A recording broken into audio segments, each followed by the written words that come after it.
वळवा खाडीत बुडणाऱ्या एका 30 वर्षीय तरुणाचा अग्निशमन दलाच्या 2 जवानांनी धाडसी बचाव करून त्यांचा जीव वाचवला।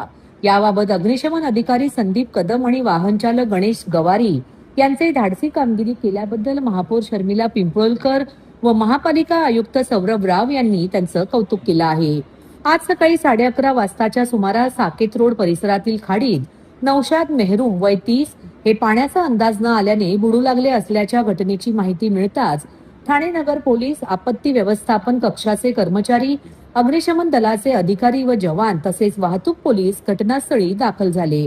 बचाव कार्यासाठी आपत्ती व्यवस्थापन कक्षाचे पिकअप वाहन, अग्निशमन दलाचे रेस्क्यू वाहन आणि जीप तैनात करण्यात आली। दरम्यान अग्निशमन केंद्र अधिकारी संदीप कदम आणि चालक गणेश गवारी यांनी प्रसंगवादन राखत तत्काळ खाडीमध्ये उडी घेतली। अग्निशमन जवान आणि आपत्ती व्यवस्थापन कक्षाच्या कर्मचाऱ्यांच्या मदतीने सुमारे 15 मिनिटांच्या अथक प्रयत्नांनंतर नौशाद मेहरूम यांना सुखरूप बाहेर काढण्यात यश आले। संबंधित व्यक्तीची मानसिक स्थिती व्यवस्थित नसल्याचेही प्राथमिक तपासात निदर्शनास आले आहे। बचाव करण्यात आलेल्या व्यक्तीला पुढील कार्यवाहीसाठी ठाणे नगर पोलिसांच्या ताब्यात देण्यात आले। अग्निशमन दलाच्या धाडसी आणि तत्पर कामगिरीमुळे एका व्यक्तीचा जीव वाचल्याने परिसरात समाधान व्यक्त करण्यात येत आहे। सर्व नागरिकांना आवाहन करण्यात येत आहे की सध्या डासांमार्फत पसरणाऱ्या डेंग्यू या आजाराचा प्रसार रोखण्यासाठी प्रत्येकाने पुढील प्रमाणे कार्यवाही करावी। डेंग्यू आजार एडिस इजिप्ती हा डास चावल्याने होतो। या डासांची पैदास साचलेल्या किंवा साचवलेल्या स्वच्छ पाण्यामध्ये होते। 8 दिवसांपेक्षा जास्त दिवस पाणी उघडे व साचून राहिल्यास त्यात डास अंडी घालतात। अंड्यांच्या अळ्या तयार होऊन पुढे डास तयार होतात। यासाठी आपल्या घरातील पाणी साठे उदाहरणार्थ बॅरल्स, पिंपे, टाक्या, हौद, रांजणे इत्यादी दर आठवड्याला रिकामे करून घासून पुसून कोरडे करून पुन्हा भरावे। 1 दिवस कोरडा दिवस म्हणून पाळावा। पाणी साठ्यांना घट्ट झाकणे बसवावीत किंवा जुनी साडी, चादर, धोतर यांनी बांधून झाकून ठेवावीत, म्हणजे डास त्यात जाऊन अंडी घालणार नाहीत। घराच्या गच्चीवर, आजूबाजूला, अंगणात कोठेही पाणी साचू देऊ नये।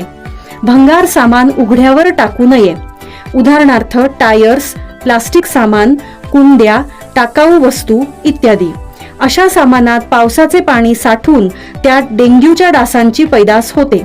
घरातील कूलर्स, फ्रीजच्या पाठीमागील ट्रे हे देखील वेळोवेळी कोरडे करावेत। लक्षात ठेवा, नुसत्या फवारणीने डास घनता कमी होत नाही, तर त्यासाठी डास पैदास ठिकाणे नष्ट करणे ही आपल्या सर्वांची जबाबदारी आहे। कोणताही ताप अंगावर न काढता जवळच्या शासकीय रुग्णालयात मोफत औषधोपचार घ्या। अशा प्रकारे नागरिकांनी सहकार्य केल्यास डेंग्यूचा प्रसार रोखणे सहज शक्य आहे। हैदराबाद स्थित संशोधन आधारित संस्था रिस्प्लाइस autism research foundation doctor Chandrashekhar Thodupunuri यांनी स्थापन केलेले एक अग्रगण्य आरोग्य केंद्र आहे। ऑटिझम आणि इतर न्यूरोलॉजिकल आजारांच्या व्यवस्थापनासाठी सर्वांगीण दृष्टिकोन देणारी ही भारतातील अशा प्रकारची पहिली संस्था आहे। रिस्प्लाइस ही खऱ्या अर्थाने एक संशोधन आधारित संस्था आहे, जी फेकल मायक्रोबायोटा, ट्रान्सप्लांटेशन आणि ऑटिझम न्यूरो डेव्हलपमेंटच्या समस्या आणि केमोथेरपी नंतर आतड्यांच्या पुनर्प्राप्तीमधील आव्हानांसाठी मल्टी ओमिक्स आधारित वैयक्तिक उपचार संख्या नाविन्यपूर्ण थेरपींमध्ये विशेषज्ञ आहे। रिस्प्लाइस ऑटिझम रिसर्च फाउंडेशनने ICMR साठी 2 वर्षांचा संशोधन अभ्यास केला होता, जो फेब्रुवारी 2026 मध्ये पूर्ण झाला। अनेक आधुनिक विकारांच्या केंद्रस्थानी असलेल्या आतडे, मेंदू यांवर लक्ष केंद्रित करून FMMT हा मुख्य उपचार म्हणून देणारी ही भारतातील पहिली संस्था आहे। रिस्प्लाइस ऑटिझम रिसर्च फाउंडेशनच्या चालू असलेल्या अविरत संशोधनातून असे दिसून आले आहे की ऑटिझमची सुरुवात गर्भाशयातच होते। योग्य उपाययोजना केल्यास ऑटिझम असलेली सर्व मुले न्यूरोटिपिकल जन्माला येऊ शकतात असे मानले जाते। म्हणूनच ऑटिझमच्या या वाढत्या घटनांना तोंड देण्यासाठी आणि गर्भाशयातच त्याला पूर्णपणे रोखण्यासाठी रिस्प्लाइसने ऑटिझमसाठी एक प्रतिबंधात्मक कार्यक्रम देखील आणला आहे।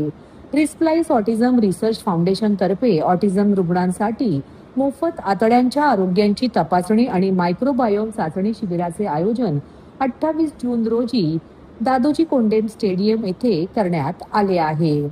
तर डॉक्टर चंद्रशेखर थोडू पुनोरी पुढे म्हणाले की वरील बाबींव्यतिरिक्त या परिषदेद्वारे आम्ही ऑटिझम असलेल्या व्यक्तींच्या जीवनाची गुणवत्ता सुधारण्यात फेकल मायक्रोबायोटा ट्रान्सप्लांटेशनच्या आश्वासक भूमिकेबद्दलचे पुरावे देखील सादर करू इच्छितो. सुरुवातीचे परिणाम उत्साहवर्धक असले तरी गुंतवणूकदारांसाठी अपुरे प्रोत्साहन आणि संरचित संशोधन समर्थनाच्या अभावामुळे या क्षेत्रातील प्रगती मर्यादित राहिली आहे. प्रभावी विज्ञान आधारित उपाययोजनांना पुढे नेण्यासाठी या आव्हानांना सामोरे जाणे आवश्यक आहे. आपल्या चालू प्रयत्नांचा एक भाग म्हणून रिस्प्लाइस ऑटिझम रिसर्च फाउंडेशनने 2 वर्षीय उपक्रम सुरू केले आहेत. डॉक्टर चंद्रशेखर थोडू पुनोरी यांनी माध्यमांद्वारे पुढे जोर दिला की या मोहिमा ऑटिझम मधील प्रतिबंध, जागरूकता आणि संशोधनाला पुढे नेण्यासाठी समर्पित आहे. फाउंडेशन सरकारी संस्था आणि हितधारकांना आवाहन करते की त्यांनी व्यापक जनहितासाठी या उपक्रमांना पाठिंबा द्यावा आणि त्यांचा विस्तार करण्यासाठी सहकार्य करावे. गट बैक्टीरिया का टेस्ट है। गट बैक्टीरिया ऑटिज्म के बच्चों में बहुत कम रहता है और अबनॉर्मल रहता है, उसको टेस्ट करके उसके बारे में हमको जानकारी करना है। उसके गट बैक्टीरिया अगर ठीक नहीं है तो ब्रेन के केमिकल्स अबनॉर्मल होते हैं, उसकी वजह से बहुत सारे प्रॉब्लम्स होते हैं कि जैसे स्लीप डिस्टर्बेंस होता है, अग्रेसिव बिहेवियर्स होते हैं, सेल्फ इंजरियस बिहेवियर्स होते हैं, वो सब कुछ हम गट बैक्टीरिया से होता है।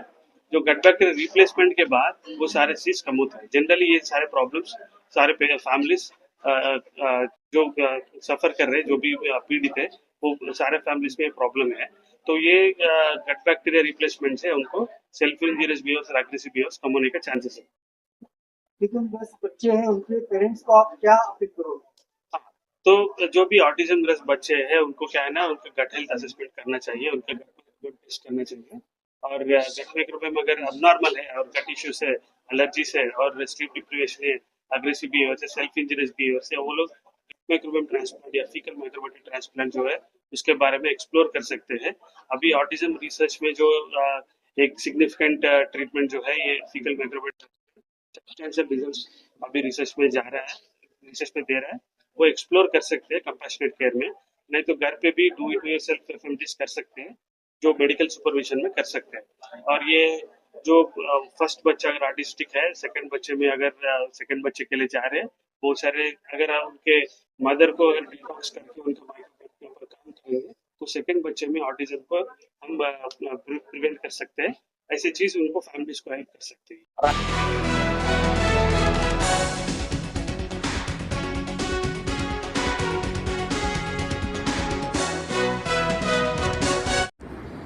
ती ठाणे जिल्हा मध्यवर्ती सहकारी बँकेच्या निवडणुकीसाठी ठाणे आणि पालघर जिल्ह्यातील सर्वपक्षीय नेत्यांनी ठाण्यात पत्रकार परिषद घेऊन सहकार पॅनलची घोषणा केली. सहकार पॅनलचे यापूर्वीच 8 उमेदवार संचालकपदी बिनविरोध निवडून आले आहेत, तर उर्वरित सर्व जागा सहकार पॅनल जिंकेल असा विश्वास सर्वपक्षीय नेत्यांनी यावेळी व्यक्त केला. पत्रकार परिषदेला परिवहन मंत्री प्रताप सरनाईक, खासदार नरेश मस्के, खासदार सुरेश म्हात्रे, आमदार किसन कथोरे, बहुजन विकास आघाडीचे नेते क्षितिश ठाकूर, आमदार रवींद्र फाटक, शांताराम मोरे, शिवसेना नेते प्रकाश पाटील, शिवसेना कल्याण जिल्हाप्रमुख गोपाळ लांडगे, ठाणे जिल्हा मध्यवर्ती बँकेचे माजी अध्यक्ष शिवाजीराव शिंदे, विद्यमान अध्यक्ष राजेंद्र पाटील, माजी उपाध्यक्ष अरुण पाटील, विद्यमान संचालक भाऊ कुराडे, सुभाष पवार, दिलीप पटेकर, अनिल मुंबईकर, निलेश भोईर, भाजपा उपाध्यक्ष राम दळवी, शिवसेना सचिव, ठाणे महापालिकेतील ज्येष्ठ नगरसेवक राम रेपाळे, सभागृह नेते हनुमंत जगदाळे आदी मान्यवर उपस्थित होते. प्रारंभी खासदार नरेश मस्के यांनी उपस्थितांचे स्वागत केले.